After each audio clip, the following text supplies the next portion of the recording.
अधिवक्ता राजीव सिंह सेरा ने कही बात।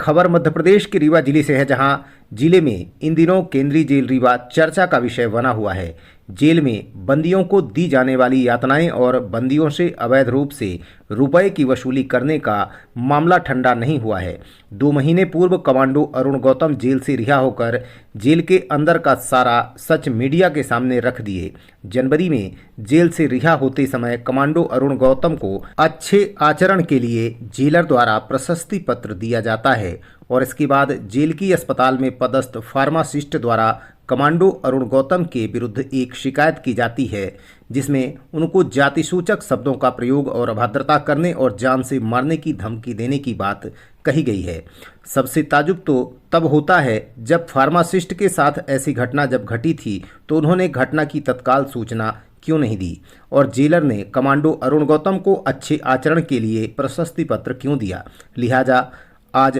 अजाक थाने से जारी नोटिस पर कमांडो अरुण गौतम के साथ आए उनके अधिवक्ता राजीव सिंह सेरा ने मीडिया द्वारा पूछे गए सवालों पर खुलकर जवाब दिए। अरुण गौतम जी को नोटिस मिला है और मुझे उन्होंने बतौर अधिवक्ता अपनी तरफ से, चूँकि आज हड़ताल को छुट्टी थी कोर्ट की, इसलिए उनकी तरफ से जवाब देने के लिए मुझे साथ में लाए हैं। और कहानी ये है इनके द्वारा जो बताई गई है वो ये है कि जेल में लगातार करप्शन के मामले बहुत ज़्यादा हो चुके हैं। वहाँ पर जो बंदी जाते हैं जेल में, उनकी एंट्री होते ही और वहाँ पर जो है जेल के कर्मचारी, चाहे छोटे स्तर का हो चाहे बड़े स्तर का हो, वो कैदियों से उनके हैसियत के हिसाब से पैसे तय करते हैं जेल की सुविधाएं मुहैया कराने के लिए। जेल मैनुअल के अनुसार किसी भी कैदी से पक्षपात पूर्वक आप व्यवहार नहीं कर सकते। इस हैसियत से व्यवहार नहीं कर सकते कि कौन सा आर्थिक रूप से मजबूत है और कौन सा आर्थिक रूप से कमज़ोर है। उस हैसियत से आपका व्यवहार नहीं होगा, बल्कि जेल मैनुअल के हिसाब से व्यवहार होगा। वहाँ पर जेल में, हर जेल में नियम है कि एक अस्पताल होगी और अस्पताल में, जेल में आप उपचार, जो भी मरीज़, छोटी मर्ज का मरीज़ हो और चाहे वो बड़ी मर्ज का मरीज़ हो, वहाँ पर ट्रीटमेंट के लिए, वहाँ पर प्राथमिक उपचार के लिए भेजा जाएगा। और उसके पश्चात जो है, प्राथमिक उपचार के पश्चात वो अगर बाहर भेजे जाने लायक है कि उसका उपचार जेल के अंदर नहीं हो सकता, तो उसको आप संजय गांधी भेजेंगे। संजय गांधी उसको रेफर करेगा या अपने यहाँ उपचार करेगा। इस संबंध में आपका एलिगेशन ये है कि सबसे पहले 2 एलिगेशन आपने लगाए हैं कमांडो जी ने, कि वहाँ पर अधिकारी जो हैं मौर साहब जो फार्मासिस्ट हैं, उन्होंने, उनके खिलाफ़ ये है कि वो वहाँ पर जो दवाइयाँ और वहाँ पे अंडे और दूध जो शासन द्वारा मरीजों को मुहैया कराने के लिए प्रदान किए जाते हैं, और वहाँ पर मरीजों को न दे करके सीधे तौर पर, जो कि फ्री में देने का सुविधा है, उसको फ्री में न दे करके पैसे लेकर के मुहैया कराया जाता है, ऐसा आपका एलिगेशन था। तो इस संबंध में आपने एलिगेशन लगाकर प्रेस वार्ता की थी और प्रेस वार्ता करने के साथ ही आपने जो है वरिष्ठ अधिकारियों को, आपके डीजीपी साहब को और मानव अधिकार को और कई संस्थाओं को आपने भेजा था कि इस संबंध में कार्रवाई की जाए। और बहुत सारे फ़ोन पे नंबर जेल में, जेल के कर्मचारियों के या उनके वरिष्ठ अधिकारियों द्वारा बताए गए लोगों के फ़ोन पे नंबर चालू हैं, और उन फ़ोन पे नंबर पर अगर आप सर्वे करो, हम अरुण गौतम जी ने तो शिकायत की है, इसके पहले 2-3 लोगों ने और शिकायत की थी। रवि जायसवाल जी ने भी वीडियो मैसेज करके शिकायत की थी कि फ़ोन पे पर जो है तो मैसेज के, फ़ोन पे के माध्यम से पैसे ट्रांसफ़र कराए जाते हैं। तो जो फ़ोन पे में पैसे ट्रांसफ़र होते हैं उसका भी अपना अकाउंट होता है। जो भी फ़ोन पे नंबर होता है उस पर आपने ट्रांसफ़र तो कर दिए, और उस नंबर से अगर आप सर्च करोगे तो किसके अकाउंट में वो पैसे गए हैं वो भी सर्च हो जाएंगे। तो लगातार कई नंबर जो हैं फ़ोन पे के जेल के कर्मचारियों के चालू हैं, और उन लोगों से ही पैसे मांगे जाते हैं, परिजनों से, जो जेल के अंदर बंद हैं उनके परिजनों से पैसे मांगे जाते हैं। तो जेल में पैसे की आवश्यकता पड़ती किस लिए है? कैंटीन खुला हुआ है जेल के बाहर, कैंटीन में आप सीधे पैसा जमा करो तो वहाँ पे कैंटीन की जो भी नमकीन बिस्किट की सुविधाएं हैं वो वहाँ पे बंदियों को मिल जाएंगी उस पैसे के जो कैंटीन में जमा होते हैं। लेकिन अगर फ़ोन पे किसी को पैसे मंगाए जाते हैं और वो उसका रिकॉर्डेड एविडेंस है, ऐसा नहीं कि ये हवा की बातें हैं, ये तो करप्शन के संबंध में शिकायत किया जाएगा, लोकायुक्त में किया जाएगा और अन्य संस्थाएं जो भी हैं इस संबंध में जांच करने के लिए अधिकृत, वहाँ पर इस संबंध में शिकायत की जाएगी। और सिर्फ ये मुहिम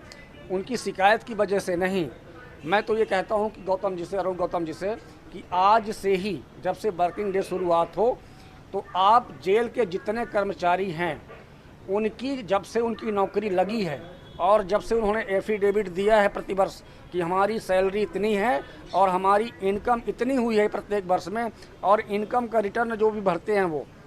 और सैलरी का कि हमारे एक साल में हमारी इतनी आमदनी हुई है, उसकी जांच कराई जाए। उसके पश्चात हम लोग जांच करा के देंगे कि इनके और कितनी प्रॉपर्टी कहाँ कहाँ पर इन लोगों ने बना के रखी है, किनके नाम से बना के रखी है। भ्रष्टाचार का, जेल का मामला आए दिन लोग उजागर करते हैं। उनके बातों को दबाने के लिए तरह तरह का प्रार्थना पत्र या फर्जी मुकदमा कराने का प्रयास किया जाता है।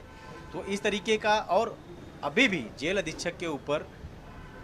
गृह मंत्रालय से लेके सारी चीज़ों का एविडेंस देने के बाद भी उनके ऊपर कार्रवाई नहीं हो रही है। क्या लगता है कि मतलब किस तरीके से इनका चल रहा है? देखिए, ऐसा है कि आप विपक्ष में तो सरकारें, ऐसा है कि चाहे वो जेल की बात हो, चाहे बाहर आम जनता की बात हो, आप आवाज़ उठाओगे किसी के खिलाफ भी तो आपकी आवाज़ दबाने के लिए शासन प्रशासन जो है वो तरह तरह के हथकंडे अपनाता है, मुकदमेबाजी करता है। अब जेल के अंदर अगर कोई बंदी बंद है और जेल के अंदर बंद रहते हुए आपके खिलाफ कोई शिकायत नहीं कर सकता, ये जानते हैं कि आपको रहना वहीं पे है, शिकायत सुनेगा कौन? वीडियो कॉन्फ्रेंसिंग ही एक साधन है जिसमें कैदी जो है सीधे तौर पर जज के सामने शिकायत कर सकता है। लेकिन जब वो बीसी के सामने खड़ा होता है और जज साहब के सामने खड़ा होता है बीसी के माध्यम से, उसके पीछे भी कैदी और वहाँ के कर्मचारी खड़े रहते हैं कि अगर कुछ भी आपने बोला तो आपको बीसी के बाद फिर रहना जेल में ही है। तो उस दरमियान कोई कैदी जेल के अंदर से कोई शिकायत कर नहीं पाता।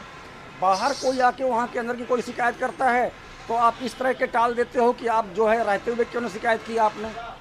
तो या तो आप जेल में रहते हुए मार खाओ चुपचाप, या वहाँ से शिकायत करो फिर मार खाओ।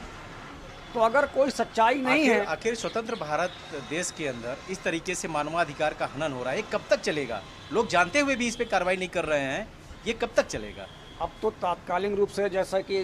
बंदी आते हैं, जो भी विचाराधीन बंदी हैं, ट्रायल वाले बंदी हैं, कोर्ट भी कहती है, संविधान भी कहता है कि जब तक वो ट्रायल में हैं तब तक आप उनको कन्विक्शन की तरह ट्रीट नहीं कर सकते, कि जैसे कन्विक्टेड जैसे कैदी होते हैं उनकी तरह ट्रीट नहीं कर सकते। ट्रीट करने का मतलब है कि आप ना तो उनसे कोई काम ले सकते हैं और ना ही किसी तरह से कोई अन्य तरह से दंड दे सकते हैं। आप वहाँ पर लोग, जैसा कमांडो जी ने बताया और लोगों ने बताया जो छूट के आते हैं, कि वहाँ पर काम कराने का पैसा लेते हैं, झाड़ू पोछा लगाने का पैसा लेते हैं, आपको अंडा देने का पैसा लेते हैं, दूध देने का पैसा लेते हैं, रोटी ज़्यादा संख्या में देने का पैसा लेते हैं, और फ़ोन पे के माध्यम से पैसा लेते हैं। फ़ोन पे तो एविडेंस है ना, वो दिए जा चुके हैं, कई जगह दिए जा चुके हैं। तो आप अगर निष्पक्ष जांच करने के लिए इतना ही आतुर हैं कि आप जो है, एक जेल के कर्मचारी ने आपके समझ शिकायत कर दी और एक फौजी का सम्मानित व्यक्ति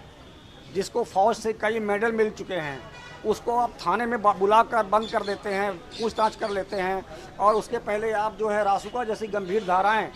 जो कि राष्ट्र के खिलाफ अपराध करने वाले या षड्यंत्र करने वाले के विरुद्ध लगती हैं, एक ऐसे देशभक्त के खिलाफ लगा दिया आपने जिसको सेना ने मेडल दे रखा है, सम्मान करके रखा हुआ है, जिसने अपने सेना में रहते हुए देश के लिए गोली खाई हुई है, उसके खिलाफ आपने एनएसए जैसी धाराएं लगा दी हैं। और मात्र इसलिए लगा दी क्योंकि वहाँ की आम जनता ने ये आवाज़ उठाई थी कि विद्युत मंडल के कर्मचारी जो हैं जानबूझ करके विद्युत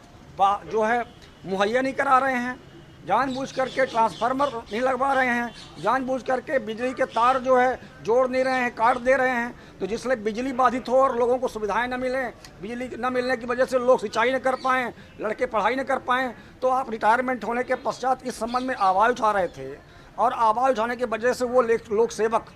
जिसका भी ट्रायल चल रहा केस, वो सही है कि गलत है वो ट्रायल में डिसाइड होगा, लेकिन उस लोक सेवक की बातों को आपने मान लिया तो ठीक है, उनकी बातों को मान लिया तो आपने 353 किया, ट्रायल चलेगा, सही है गलत है, लेकिन एनएसए लगाने की क्या ज़रूरत थी आपको? एनएसए लगा के तो आपने गलत किया था ना। एनएसए तो उन्हीं लोगों के ऊपर लगाया जाता है जो कि हैबिचुअल हों और राज्य के विरुद्ध अपराध कर रहे हों, राष्ट्र के विरुद्ध अपराध कर रहे हों और कई तरह गंभीर मुकदमे में हत्या, बलात्कार, लगातार उनके अपराध इस तरह के दर्ज होते रहे हों।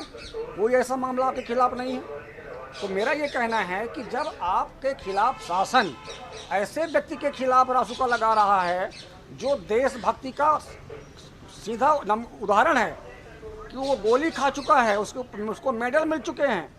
तो पहले भी कार्रवाई दूषित कार्रवाई थी रासुका की कार्रवाई, और अब भी जो प्रयास किए जा रहे हैं कि आप जो है जेल के खिलाफ आवाज़ नहीं उठाओ, आप जो है विद्युत मंडल के खिलाफ आवाज़ नहीं उठाओ, चुपचाप जैसे विपक्ष को दबा करके जेल भेजा जाता है, ऐसे रीवा के छोटे स्तर पे भी अगर आवाज़ उठाएगा कोई छोटा कर्मचारी व्यक्ति, सामाजिक कार्यकर्ता के हैसियत से, उस समय तो आप देशभक्त के हैसियत से फौज में थे, लेकिन आज सामाजिक कार्यकर्ता के हैसियत से समान आदि रहकर आवाज़ उठा रहे हो। तो जैसे कोई राजनीतिक दल विपक्षी पार्टी का आवाज़ उठाता है सत्ता पक्ष के खिलाफ तो उसको जेल में डाल दिया जाता है, उसी तरह आज आप आवाज़ उठा रहे हैं तो आपके खिलाफ षड्यंत्र रच करके मुकदमे रचने का प्रयास हो रहा है कि आप जो है बोलो मत, चुपचाप सुनते रहो, सहते रहो बस।